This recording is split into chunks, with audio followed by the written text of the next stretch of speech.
Hey guys, what's up? What is happening to you today? What is happening to you today?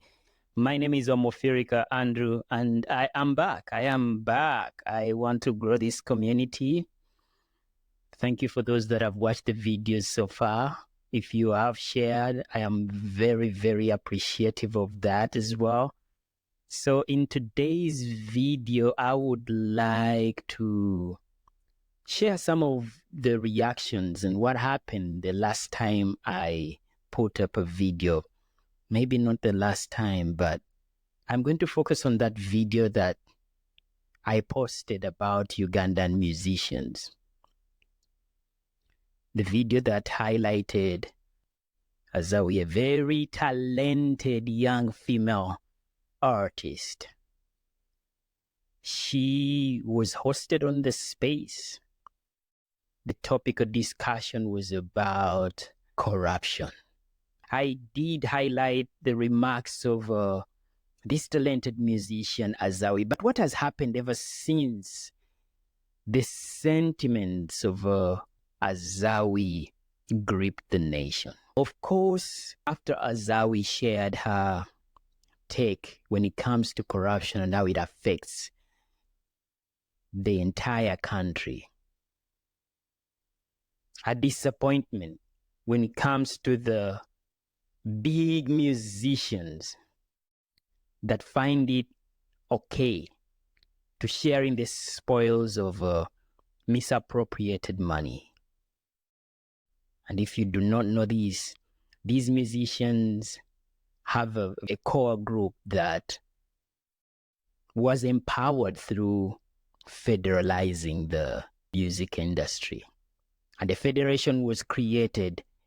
The Ugandan Music Federation was created. In this federation, the purpose was to channel money to improve the industry of music. Yeah. So this federation chose that Eddy Kenzo, Eddy Mosuza, would be the president of this federation. And because of this, the likes of Bebe Cool, who is also a big musician himself, categorized in these. And there are so many other musicians like David Lutalo, Shiba Karonji, to mention but a few. There was quite a stir when Bobby Wine, aka Kyagulanyi Ssentamu, the people's president, at a funeral warned or cautioned the musicians that were on the verge of receiving money from the government. He was cautioning them that this is not a path that one should tread on.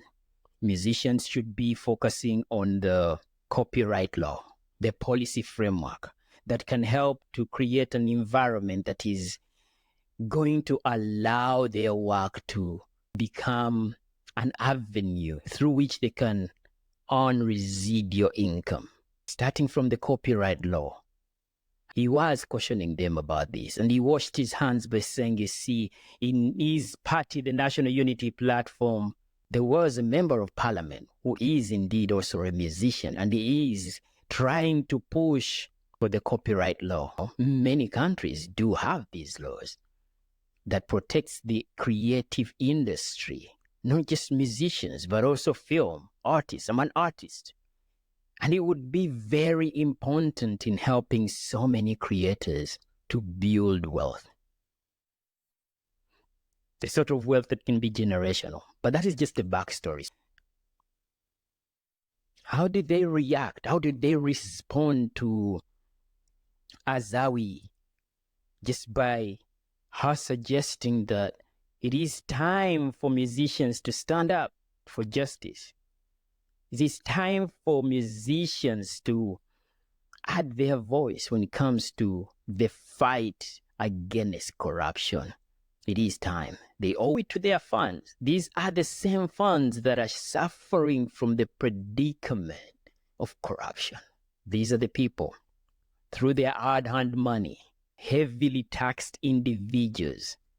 And you know what happens? Because it is a residual situation that is happening right here. Because, of course, when public funds are misappropriated, This means that government has to make their money some other way. And unfortunately, this other way includes tax increments, shameless tax increments. And these musicians have the audacity to keep quiet while at the same time receiving monies from the government. And this is interesting because whenever they are called out for their silence, when it comes to matters of national conversation, when it comes to matters of national discourse, do you know what they run to? They take it personal. For the likes of Eddy Kenzo and David Lutalo, they took it personal.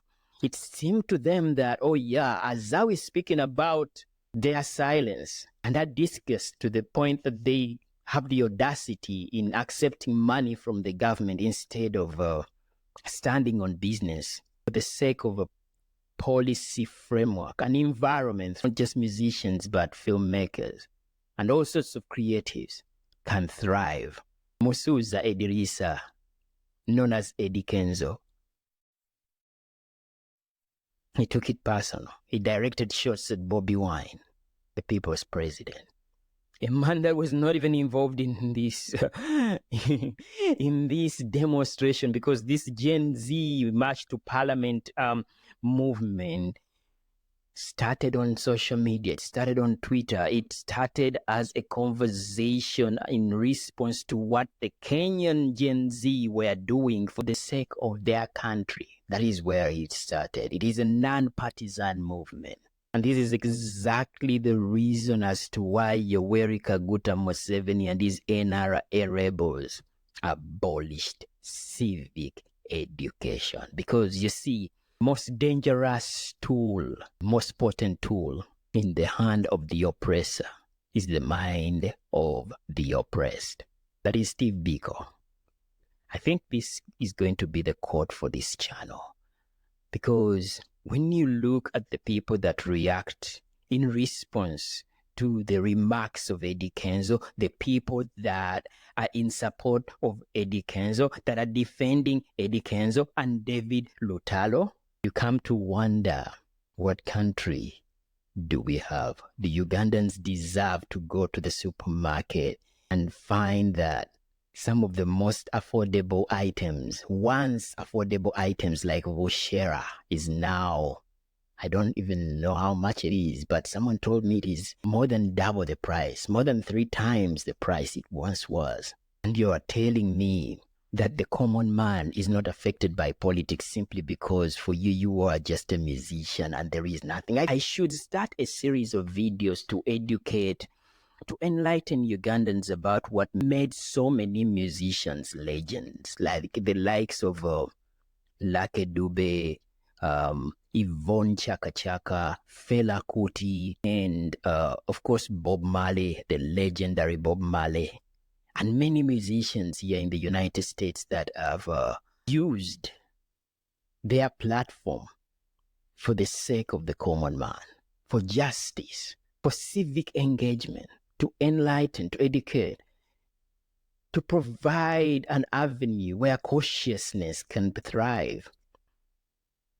Something about being an artist, a musician, it means that you embody so much that is going on from a societal point of view. You provide perspectives through which you can educate people, either by listening, by painting pictures, by making films and documentaries. There's just a lot more to it, which is why there is so much that these musicians should be concerned about.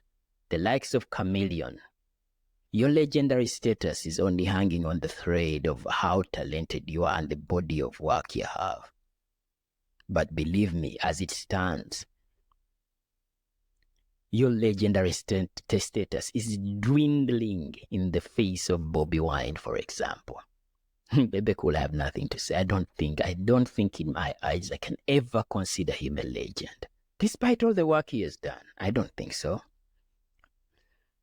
A musician is not somebody that aligns to just one specific party.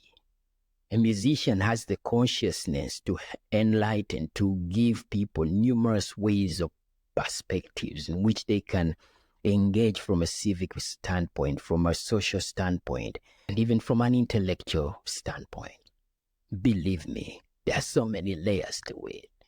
I like how APAS responded when he was hosted, because at least there is still hope. He came into the space on Twitter recently and he was aligning with the people. He was put on display by NRM apologists trying to get him to perform on a political party event for the sake of NRM. And many people were initially very disappointed that APAS would accept to support, to be performing on such a platform, and say that they came to him in disguise. They misrepresented the sort of event that he was supposed to be performing to, and fair play to him.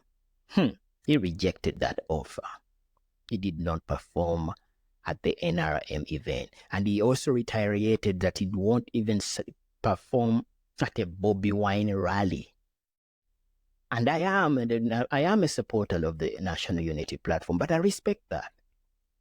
I don't think musicians should just align themselves with just one party. They have they should be having a bird's eye view because of how cautiously aware they are when they are communicating through music to educate people. They provide a platform through which masses should choose the best option when it comes to politics. But the social message has to be very clear. It has to be clear. It has to be based off the evidence that is on ground. Because musicians live among us. Artists live among us. How are they inspired? How are you inspired to go to the studio and produce a body of work that people will never relate to? How are you going to share your story? So that is what happened. And I know that this video now is too long. It was intentional that I make this video too long because I just wanted to have a candid conversation about this matter. If someone is out there drumming in support of a person like Museveni, who is killing people, who is a self-proclaimed grandfather of a nation, while making it impossible for his great-grandchildren to ever have any sort of inheritance, it is quite laughable. Because you see, we the millennials, we failed Gen Z. We were not as courageous as we should have been when it came to applying pressure against all the controversial incidents. I mean, those of you from my generation, you remember the misappropriated money when government went out and allocated valley dams for water conservation in Karamoja. All that money was stolen. The junk helicopters. The list is endless. Jim Mohezi and that money that was supposed to be meant for Chogam. There is just so much that should have gotten us so angry. And we the millennials, we were just like, I don't talk politics. Now the Gen Z are trying to keep their heads afloat. Because you know what is very, very, very concerning at this time? Gen Zs, of course, don't have any inheritance. Because their fathers and mothers, the millennials, have spent most of their lives in court fighting for their own inheritance due to land grabbing. I can attest to that. My mother has spent the most part of her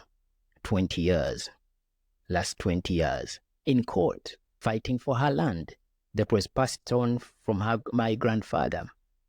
So I can relate with these. So when I say that the grandchildren of Gen Z are already mortgaged, they are already being used as collateral, as this government signs off so much borrowing that public debt, I think I should have figures for the Uganda's public debt. And it is alarming. So let me end this video here. It is quite long. I don't know if you guys have watched through. You are a boss if you have watched this video to the very end. I just thought that I should come on here and just have a conversation. And I hope that this is something that you appreciate. But I am signing out. We'll be coming back with another video very soon. And for now, cheers, guys. Please like, share, and subscribe.